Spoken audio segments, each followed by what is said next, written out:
Students, आज हम देखेंगे रिकॉर्डिंग ऑफ ट्रांजैक्शन का पार्ट फर्स्ट में जर्नल किसे कहते हैं। This is the basic book of original entry. ये ओरिजिनल एंट्री की बेसिक बुक है। In this book transaction are recorded in chronological order as and when they take place. इसका मतलब है इस बुक में ट्रांजैक्शन रिकॉर्ड की जाती हैं सीक्वेंस वाइज। जब जब वो होती है, जिस जिस तारीख में होती है, वो उसी उसी तारीख के अकॉर्डिंग रिकॉर्ड की जाती है, ना कि आप जिस तारीख में रिकॉर्डिंग कर रहे हैं। यानी कि अगर कोई चीज़ 10 अप्रैल को खरीदी गई तो उसकी एंट्री 10 अप्रैल की ही की जाएगी, ना कि अगर आप उस एंट्री को 12 तारीख को कर रहे हो तब की डेट उसमें डलेगी। Afterwards transactions from this book are posted the respective accounts. इसके बाद ये ट्रांजैक्शंस अपने रिस्पेक्टिव अकाउंट्स में पोस्ट कर दी जाती हैं।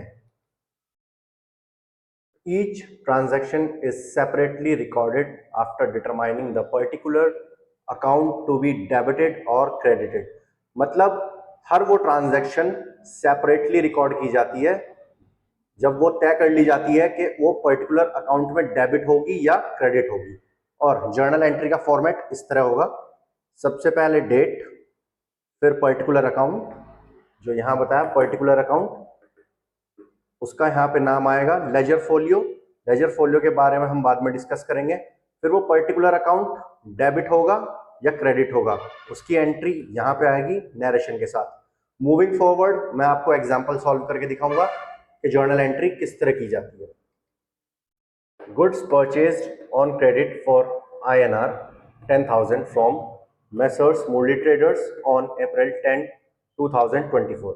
अब इसमें नोट करने की ये बात है कि ये ट्रांजैक्शन अप्रैल 10, 2024 की है और आज की जो डेट है 13 अप्रैल 2024 है। तो जर्नल एंट्री जब हम पोस्ट करेंगे सो सबसे पहले हमें उसी डेट को पोस्ट करना है जिस डेट पे ट्रांजैक्शन हुई है, ना कि जिस डेट पे हम ट्रांजैक्शन रिकॉर्ड कर रहे हैं। यानी कि 10 अप्रैल को ट्रांजैक्शन हुई है, 10 अप्रैल को क्रेडिट पे सामान खरीदा गया मुरली ट्रेडर्स से, लेकिन इसकी एंट्री हम 13 अप्रैल को कर रहे हैं, तो मैं यहाँ 13 अप्रैल नहीं लिखूंगा, यहाँ 10 अप्रैल लिखूंगा, क्योंकि ये क्रोनोलॉजिकल ऑर्डर, जैसा कि मैंने आपको बताया था थ्योरी में, क्रोनोलॉजिकल ऑर्डर अपने सीक्वेंस से ही इसकी एंट्री पोस्ट की जाएगी।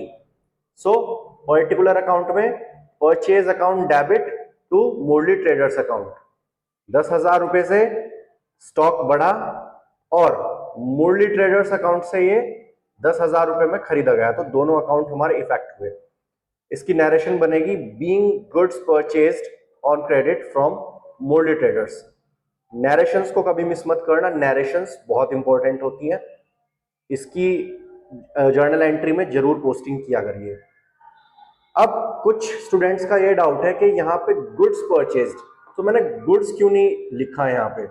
इसका मैं अगली वाली वीडियो में आपको बताऊंगा कि गुड्स ना लिख के मैंने इसको परचेज अकाउंट डेबिट क्यों लिखा।